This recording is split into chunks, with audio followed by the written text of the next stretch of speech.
The most entertaining video of all time is here. Drum roll, please. Defense. Here we go. Starting in the S tier with our defensive rankings. The 49ers are going to be first. They're playing the Arizona Cardinals. Our opinion, the Cardinals' magic has to end at some point. The Niners have had one of the best defenses in the league up to this point. We're going to put them in the S tier. We're going to say the Cardinals have a down week, and we're going to put the Niners up here. How long does a fire in your gut last? Is it like possible to have it? Well, if the gut is up to building codes, then it will have a fire extinguisher somewhere nearby, and it will be able to put it out. Okay, that's what I thought. Yeah. Just what I thought. I mean, let's hand it to Joshua Dobbs for what he's done so far this year, but look what the Niners have done to other defenses. Yikes. I mean, it's It's bad. been disgusting. Yeah. And then the Chiefs we're going to put up here, and this is because they are facing somebody who should be playing quarterback for my local middle school team in Zach Wilson, who is very, very poor at football. He's not good at all. And Chris Jones has been a game wrecker. The Kansas City defense has looked a lot better when Chris Jones has been back. So, last 2 weeks against the Jets, the Dallas defense scored 17 points, and the New England defense scored 12 points. We're going to bet, and I think this is a pretty safe bet, the Chiefs will do the same, given that like through the first half, I think the Jets had like 6 yards of offense. And the Chiefs, Yeah. they smacked down on the Jags even. Like, Yeah, the Jags have a good offense. It's you know Kansas City's going to be good every year, but when you're putting their defense up, you're like, oh crap, they might win the Super Bowl again, which would be fine with us. Yeah. And dropping down to the A tier, we are going to have the Dallas Cowboys at the top here. And yes, they got knocked down a tier for we never expected this. We thought that they were going to be in an S tier the entire year. We sat and James then Conner. They go and they put up a horrible performance against That a bagel. what was supposed to be objectively the worst offense and worst defense in the NFL with the Arizona Cardinals allowing 28 points. They are playing New England this week, though. And this is a bounce back week that we're expecting against an offense that's still finding its identity with a new play caller in Bill O'Brien. Yes, Bill O'Brien likes to pass the ball a lot more than whatever was going on in New England last season. Bill Belichick's foot was That calling being it. said, yeah.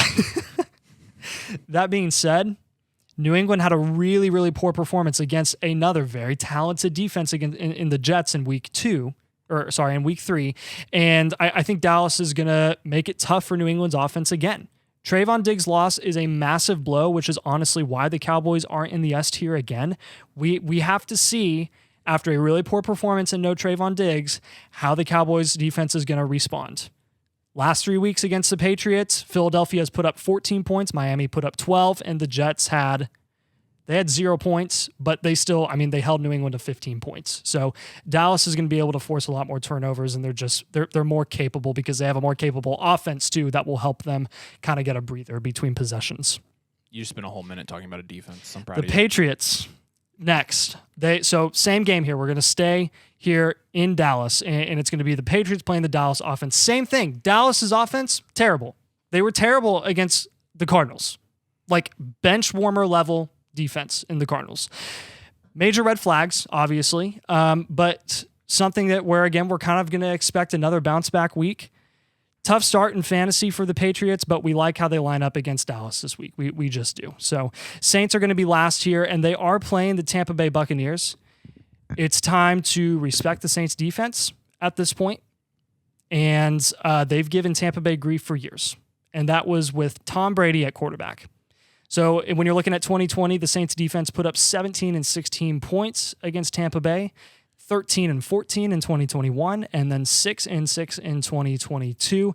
I would expect those points in that production to go back up to the 2021-2020 level because Baker Mayfield is at quarterback. And even though he started the season well, we're not expecting that to last. So we know if they score 20 points this week, they're probably going to have either 19 or 21 because each of the past 3 years they've been within 1 point, both matchups of the same defensive production. We are making this way too deep. I know. All right. All right, that felt like Najee Harris running in the mud. Okay, next in the B tier, we're going to hit this off with the Philadelphia Eagles. They're playing against the Washington Commanders and Sam Howell.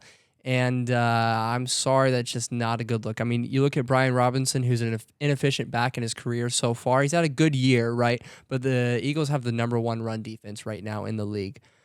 Division rivalry games are unpredictable, right?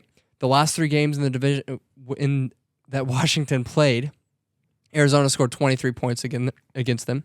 Buffalo scored 32, and Denver scored 0. So there's a safe in between here, but we're going to side with the talent on Philadelphia's side. We're going to guess they score a lot of points. They hold, especially Brian Robinson.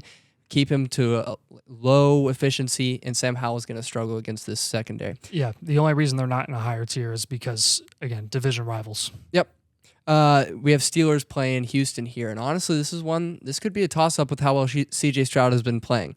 But Houston passes the ball often, and there's a concern that C.J. Stroud falls into interceptions. We see rookies struggle with that a lot, and Houston did struggle against a good D-line 2 weekends ago, and Pittsburgh has a really good D-line. Obviously, we all know T.J. Watt and the issues he can cause. He's a one-man wrecking ball. Yeah, moving down to the C tier, the Browns are playing the Baltimore Ravens this week. They scored 9 and 10 points against division rivals in Cincinnati and in Pittsburgh. It'll be a hard-fought game. It's probably going to be a rock fight, but the Browns' defense is no joke. Not to mention, the Ravens' offense didn't look overly fantastic against the Colts because they didn't even beat the They Colts. have like 7 fumbles. It's honestly pretty embarrassing. Yeah, they did have. I think that, and they're going to be down to Melvin Gordon at running back probably if Gus Edwards doesn't clear concussion. Yeah. So they're going to be at some really, really backup level running backs, and that could also cause some turnovers. So we're expecting the Browns to hold their own this week against the Ravens, and then the Atlanta Falcons are going to be playing at Jacksonville. The Jags do start slow. We get it. The last 3 weeks against the Jags, the Colts defense. Let me say that again. The Colts defense Did you say the Colts got defense? 14 points against the Jacksonville Jaguars. Kansas City got 12. Houston got 11. That means double-digit points from the opposing defense every single matchup for the Jacksonville Jaguars this season. You're looking at that trend. You're looking at the analytics. It'd be stupid for us not to put them on this list, but we'll put them here because they are facing a slow-starting Jacksonville defense. Yeah. And last tier here in the D tier, we're going to have 3 teams starting with the Ravens at the Cleveland Browns. Division rivals, again, like we said before, they know each other well. The Ravens defense the last 2 weeks has put up 13, or last 3 weeks has put up 13 points against Houston, 5 against Cincinnati, and 7 against the Colts. So those are mediocre numbers, but if this is a rock fight like we anticipate it may be, and the Ravens do have a respectable defense overall. Like I think you have to give them credit where credit's due and put them in the D tier here. And then the Washington Commanders, who have a very talented defense, have had a very impressive start to the season with 14 points against Arizona, 10 at Denver. And then unfortunately they did lay a goose egg, but it was against Buffalo. So there is risk. There is risk that Washington lays another goose egg playing Philadelphia's offense. But when you've looked at the way Philadelphia has started the year, it hasn't been ideal, at least for the first 2 weeks. And there's a lot of room to grow for this team. A lot of room to grow. And I think when you're, again, looking at another division rivalry game, these are the games that we're really hesitant to put in the higher tiers, but we will put consistently in the lower tiers because these teams know each other well, and you tend to see defenses produce at a better level in those matchups, regardless of skill. Then we're going to have the Broncos playing Chicago. This one's so funny to So me. this is hilarious because the Broncos should have, in any other game of the season, have zero business being on this list. Worst ever. defense in the NFL. Second worst defense Well, in by the PFF NFL. grades, they're the worst. Okay, well, it's because Miami put up 70 points. If Miami played Chicago True. this year, they put up Okay, 120. all right, you're So right, you're right. Broncos are Country. playing the Bears offense. The last 3 weeks against the Bears, Green Bay has put up 16 points, Tampa Bay put up 20, and Kansas City put up 13 with backups in the fourth quarter. The Broncos defense looks atrocious, but if they were ever have a solid, respectable week, this would be the week. Any other team playing the Bears is in the S tier. I'm just letting you know. Yes. I know. Riveting stuff, but we've got to pay attention to defense because it will potentially have an impact on whether you win your league. Even if it's like a 1% or less impact, we're going to do it for the people. Make sure you drop a like on this video if you enjoyed this because, again, this is the hardest video for us to do. When you like the video, we can't stop doing it. So make sure you drop a like on the video. Make sure you subscribe to the channel. Make sure you head over to flockfantasy.com/domain for all of our exclusives and to join our community. Thanks for watching, guys. We will see you later.